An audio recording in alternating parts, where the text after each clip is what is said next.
साथियों नमस्कार। आप सभी का 15 मिनट शो में बहुत बहुत स्वागत है। अभी मैं लाइव हूं और आप सभी देख रहे हैं द ऑफिसर्स एकेडमी का YouTube channel 15 minute show by Ratnesh Mishra sir. अब बात करें सर 15 मिनट शो में हम आपको मध्यकालीन भारत का इतिहास पढ़ा रहे हैं और लगातार मध्यकालीन भारत का इतिहास का 15 प्रश्न जो है वो डिस्कशन के साथ मैं आप सभी छात्रों के लिए लेकर आता हूं। मैं जानता हूं कि आप सभी 15 मिनट शो के बहुत सारे प्यारे बच्चों ने इस वीडियो को बहुत सारा मोहब्बत दिया और मात्र 15 मिनट 15 प्रश्न जो है वो भी डिटेल डिस्कशन के साथ आप सभी देख रहे हैं। चलिए आज का पहला प्रश्न लेते हैं साथियों और आज का पहला सवाल क्या है। आज का पहला सवाल है साथियों, आज का पहला सवाल है, देखिएगा। निम्नलिखित सुल्तानों में से किसने पूरा एक वर्ष में या मेव मेव का मतलब या डाकुओं से है, ध्यान दीजिएगा, या मेव का मतलब जो है डाकुओं से है और डाकुओं का दमन और दिल्ली के निकटवर्ती जंगल कटवाने का समर्पित कर दिया। या इल्तुतमिश नाम का राजा था, या नासरुद्दीन महमूद नाम का राजा था, या बलबन नामक राजा था, या जलालुद्दीन खिलजी नाम का राजा था। आप सभी प्यारे छात्र इस प्रश्न का सही जवाब जो लगाएंगे वो बलबन लगाएंगे। ऑप्शन नंबर आप सभी लोग सी लगाएंगे, बलबन लगाएंगे। आप बलबन के बारे में जान रहे होंगे, सर बलबन मैंने कई बार आपको याद करवाया। या बलबन सर गुलाम वंश का राजा है, इस बात को याद रखिएगा। आप सभी जानते होंगे 1265 से लगाकर या 1287 तक दिल्ली का राजा रहा। आप जानते हैं बलबन की अगर हम बात करें, इस बलबन ने नियाबत एक खुदाई जैसा उपाधि लिया था। आप सभी याद रखें, नियाबत ये जो है यह खुदाई जैसा उपाधि बलबन ने लिया था। या बलबन की बात करें सर, बलबन के द्वारा एक और बड़ा फेमस उपाधि लिया गया था, जिल्ले इलाही की उपाधि लिया गया था। आप सभी याद रखें, जिल्ले इलाही। और बलबन की बात करें जाए सर, बलबन एक और बड़ा फेमस उपाधि लिया था सर, उलुग खान की उपाधि इसने लिया था। इस बात को याद रखेगा। अगर बात करें सर बलबन की बात करें, इसी के समय में जो है यह बंगाल विद्रोह हुआ था, आप सभी याद रखिएगा। और इसी के समय में बंगाल विद्रोह हुआ था। और बंगाल विद्रोह की बात कर जाए सर, आप सभी को याद करवा दें, बंगाल विद्रोह में इसने तुगरील खान का हत्या किया था। ये प्रश्न आपसे पूछा जाता है, बंगाल विद्रोह में इसने तुगरील खान का जो है यह मेरे प्यारे छात्रों याद करेगा हत्या किया था, यह बलबन था। सही जवाब चला जाएगा ऑप्शन नंबर आपका सी। बलबन की बात आई है, आप याद रखिएगा, सीजदा और पैबोस त्योहार मनाया। पहली बार दिल्ली का यह राजा सीजदा और पैबोस त्योहार मनाया, इस बात को याद रखें। इसके अलावा नौरोज त्योहार मनाने का काम किया। आप सभी याद रखें, नौरोज त्योहार मनाने का काम किया। और याद रखें, रक्त और लौ का नीति भी चलाया था। ये तमाम प्रश्न है आप सभी को याद रखना है, रक्त और लौ का नीति भी चलाया था। निम्नलिखित में से जो है कौन सा कथन जो है बलबन के संबंध में सही नहीं है। उसने नियाबती खुदाई के सिद्धांत का जो है यह प्रतिपादन किया था। उसने इक्तादारी व्यवस्था का प्रारंभ किया था। उसने तुर्क चहलगानी का समाप्ति कर दिया था। उसने बंगाल में विद्रोह का दमन किया था। देख भैया, इस प्रश्न का सही जवाब ऑप्शन नंबर बी चला जाएगा। इक्तादारी व्यवस्था बलबन ने नहीं शुरू किया था। आप सभी याद कर जाएंगे, इक्तादारी व्यवस्था जो है यह इल्तुतमिश द्वारा प्रारंभ किया गया था। हजारों बार सवाल एग्जाम में पूछा गया, इक्तादारी व्यवस्था इल्तुतमिश द्वारा प्रारंभ किया गया था। और समाप्त पूछा जाएगा किसके द्वारा किया गया था, तो समाप्त किया गया था अलाउद्दीन खिलजी द्वारा। आप सभी याद कर जाइएगा, यह समाप्त किसके द्वारा किया गया था, यह समाप्त किया गया था मेरे प्यारे छात्रों अलाउद्दीन खिलजी द्वारा। निम्न कथनों पर विचार करिए अलाउद्दीन खिलजी के संबंधित।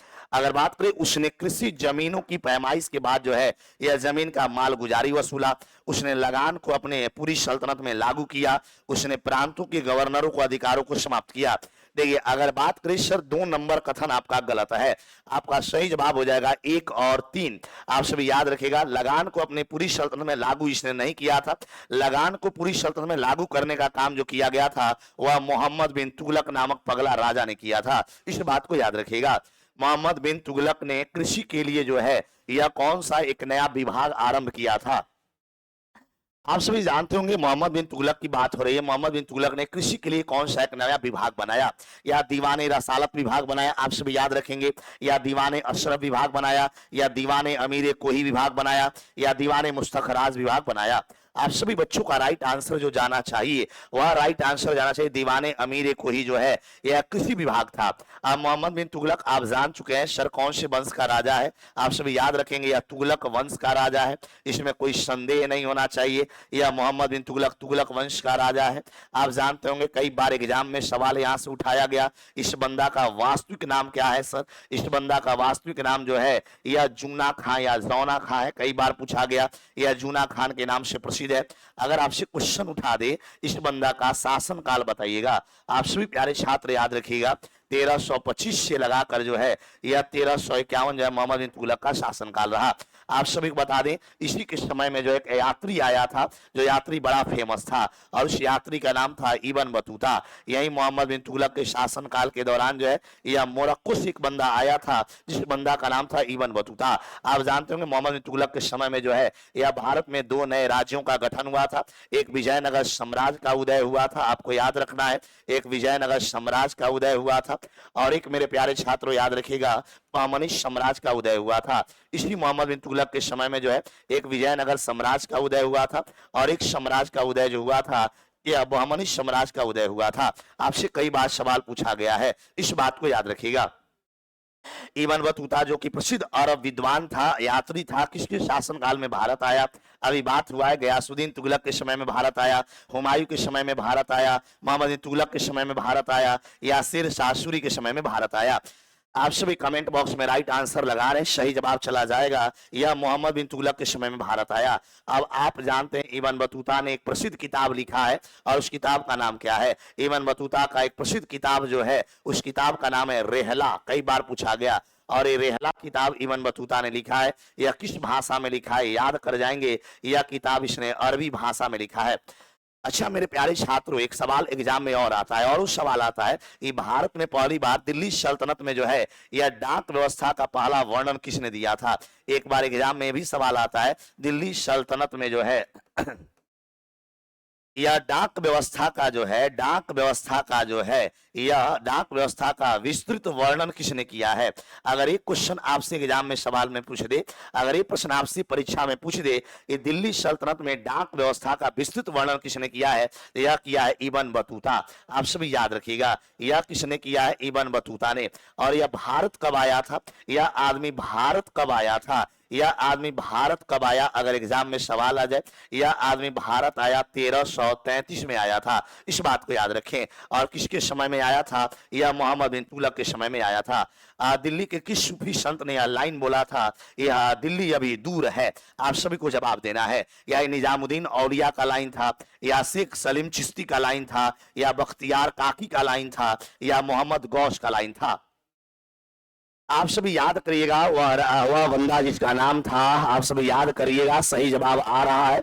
और कमेंट बॉक्स में राइट आंसर निजामुद्दीन औलिया। और यह औलिया ने किसके बारे में बोला था तो मैं बता दूं, यह औलिया ने कहा था गयासुद्दीन तुगलक को यह लाइन बोला था। यह औलिया ने किस राजा को यह लाइन बोला था? यह औलिया ने गयासुद्दीन तुगलक को जो है यह लाइन बोला था, ये हुनूज अभी दिल्ली दूर है। और निजामुद्दीन औलिया का मकबरा जो है दिल्ली में किसने बनवाया? एग्जाम में सवाल आएगा मकबरा जो है यह निजामुद्दीन औलिया का मकबरा किसने बनवाया?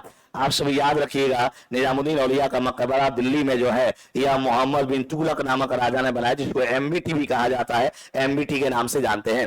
कौन सा सुल्तान अपने समकालीन संत जो है यह निजामुद्दीन औलिया को शत्रु मानता था? वही सवाल पूछा गया, कौन सा सुल्तान जो है अपने समकालीन निजामुद्दीन औलिया को अपना शत्रु मानता था? उस राजा का नाम था गयासुद्दीन तुगलक। आप जानते होंगे यह आदमी तुगलक वंश का संस्थापक है, याद करिएगा। आपसे अगर क्वेश्चन पूछा जाए यह तुगलक वंश का संस्थापक का नाम क्या है, आप सभी याद कर जाइएगा। तुगलक वंश का संस्थापक गयासुद्दीन तुगलक है। अगर बात करें सर इस बंदे का शासन काल का, आप सभी बोलिएगा कमेंट बॉक्स में मात्र 5 साल यानी 1320 से लगाकर 1325 जो है यह गयासुद्दीन तुगलक का शासन काल रहा। आप सभी को मैं क्लियर कर दूं, गयासुद्दीन तुगलक ने जो है यह भारत में पहली बार नहरों का खुदाई कराया। भारत में नहर, कुआं और तालाब जो है, कई बार पूछा गया, भारत में नहर, कुआं और तालाब जो है यह सिंचाई के लिए पहली बार गयासुद्दीन तुगलक ने मिडाइवल हिस्ट्री में शुरू किया था। आप सभी याद रखिएगा यही गयासुद्दीन तुगलक है। दिल्ली में जो है इसने एक 56 कोट नाम का किला बनवाया था। दिल्ली में आपसे सवाल पूछा जाएगा यह 56 कोट किला किसने बनाया? यह गयासुद्दीन तुगलक ने बनाया था, इस बात को याद रखिएगा। सही जवाब चला जाएगा ऑप्शन नंबर सी। वह दिल्ली का राजा जिसके यहाँ चाइना के मंगोल सम्राट का एक शिष्टमंडल कुछ बौद्ध मंदिरों का यह देखने और अनुमति के लिए आया था। आप जानते होंगे चाइना के मंगोल सम्राट जो आया था शिष्टमंडल बौद्ध मंदिरों को देखने के लिए, वह मोहम्मद बिन तुगलक के समय में आया था। आगे बात करें मोहम्मद बिन तुगलक का चारों योजनाओं पर विचार करिए, बताइए चारों योजना कौन कौन है। सबसे पहला योजना की बात करें जाए सर, ये द्वाब क्षेत्र में कर वृद्धि। आप जानते होंगे द्वाब क्षेत्र में कर वृद्धि जो है यह 1326 के आसपास हुआ था। अगर बात करें सर राजधानी परिवर्तन की बात करें, यह 1327 में हुआ था। अगर बात करें सर आपसे सांकेतिक मुद्रा, यह 1300 आपका 29 में हुआ था सांकेतिक मुद्रा, और खुरासान अभियान 1300, आप सभी याद रखें 1300 जो है 30 के आसपास हुआ था। आपका राइट आंसर चला जाएगा ऑप्शन नंबर डी 2143। हक ए शर्व जो है सिंचाई कर लगाने वाला दिल्ली का उस राजा का नाम क्या था? आप जानते होंगे सिंचाई कर जो है हक ए शर्व जो है यह लगाने वाला दिल्ली का राजा का नाम फिरोज शाह तुगलक है। और ये कितना सिंचाई कर लिया एक बार याद करिएगा, यह जनता से सिंचाई कर लिया था। अगर मैं बात करूं उपज का, आप सभी याद रखिएगा उपज का कितना लिया था, 1/10 भाग लिया था। कई बार क्वेश्चन पूछा गया यह आदमी सिंचाई कर कितना लिया था, उपज का 1/10।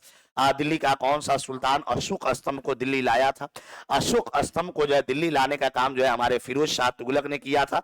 और वो कौन कौन था तो आप याद रखिएगा, दिल्ली टोपरा का नाम याद रखिएगा, बड़ा पूछा जाता है। दिल्ली टोपरा और साथियों दिल्ली मेरठ, यह दिल्ली टोपरा और दिल्ली मेरठ को जो है यह फिरोज शाह तुगलक ने लाया था उठाकर, और दिल्ली में क्या किया, शिफ्ट कराया था। तैमूर लंग ने किसके काल में भारत पर हमला किया था? आप सभी को ये बात पता होगा, तैमूर लंग ने किसके काल में इंडिया पर हमला किया था? नासरुद्दीन महमूद तुगलक। ये राइट आंसर चला जाएगा ऑप्शन नंबर आपका सी चला जाएगा। नासरुद्दीन महमूद तुगलक जो है यह आदमी के समय में 1398 में जो है, आप सभी को याद करवा दूं, तैमूर लंग का दिल्ली पर हमला हुआ था। कई बार ये सवाल पूछा गया, तैमूर लंग का आक्रमण जो है यह नासरुद्दीन महमूद तुगलक के समय में दिल्ली पर हुआ था और 1398 में हुआ था। अगर बात करें निम्नलिखित सुल्तानों में से जो है या किसने शिक्षा में व्यावसायिक पाठ्यक्रम लागू किया था? आप सब इस बात को जानते हैं, दिल्ली का कौन सा सुल्तान है जिसने शिक्षा में जो है व्यावसायिक पाठ्यक्रम लागू किया था? वह सुल्तान का नाम है फिरोज शाह तुगलक। इस बात को समझिएगा आप, फिरोज शाह तुगलक आप जानते होंगे 1351 से लगाकर 1388 आप जानते होंगे। इन्हें सल्तनत युग का अकबर बोला जाता है, आप याद कर जाइएगा, इन्हें सल्तनत युग का जो है यह अकबर भी कहा जाता है, फिरोज शाह तुगलक। आप इस बात को याद रखिएगा। आप जानते होंगे इसने अपना आत्मकथा खुद लिखा है, कई बार पूछा गया, यह दिल्ली का राजा जिसने अपना आत्मकथा जो है यह खुद लिखा है, जिस बंदे का नाम है फिरोज शाह तुगलक। आप जानते होंगे सर्वाधिक दास दिल्ली में इसी के दरबार में थे। आपसे क्वेश्चन पूछा जाएगा सर्वाधिक दासों की संख्या जो है यह दिल्ली में किस राजा के दरबार में था? सर्वाधिक दासों की संख्या इसी के समय में था। अगर बात करें सर ब्राह्मणों पर जो है यह दिल्ली में जजिया कर इसी ने लगाया, ब्राह्मणों पर जो है कई बार क्वेश्चन आया, सर ब्राह्मणों पर जजिया कर जो है यह दिल्ली का किस राजा ने लगाया? यह हमारा फिरोज शाह तुगलक नामक राजा ने जो है यह ब्राह्मणों पर जजिया कर लगाया था। सही जवाब चला जाएगा। आगे बढ़िएगा, सल्तनत काल में जो है फवाजिल का मतलब क्या है? आपसे पूछा गया है सल्तनत काल में फवाजिल का मतलब क्या है? फवाजिल का मतलब है इक्तादारों में खजानों की जाने वाली अतिरिक्त राशि। ऑप्शन नंबर याद रखिएगा सी आपका राइट आंसर हो जाएगा। सुल्तान फिरोज शाह तुगलक के खुतबे में जो है सभी पूर्ववर्ती सुल्तानों के नाम का सम्मिलित किया गया है, निम्नलिखित में से कौन सा नाम सम्मिलित नहीं है? अगर बात करें फिरोज शाह तुगलक का जो आत्मकथा है उस आत्मकथा में कौन सा नाम की जानकारी नहीं है? भाई कुतुबुद्दीन ऐबक का नाम का जानकारी नहीं है। तो उम्मीद करते हैं आप सभी को वीडियो अच्छा लग रहा हो और 15 मिनट शो आप सभी ऐसे ही देखते रहें। और अगर क्लास अच्छा लग रहा हो तो अपना कमेंट बॉक्स में कमेंट लिखकर जरूर बताएं, यस गुरुजी क्लास बढ़िया लग रहा है। और इसी तरह से 15 मिनट का सीरीज लाइए, 15 सवाल का लेकर आइए और हमें पढ़ाइए। सभी लोग वीडियो को शेयर ज्यादा से ज्यादा बच्चों को पहुंचाएंगे और लाइक करेंगे और अपना कमेंट प्यारा प्यारा कमेंट बॉक्स में जरूर लिख के हमें बताएंगे ये आपको ये सेशन 15 मिनट शो का कैसा लग रहा है। जय हिंद।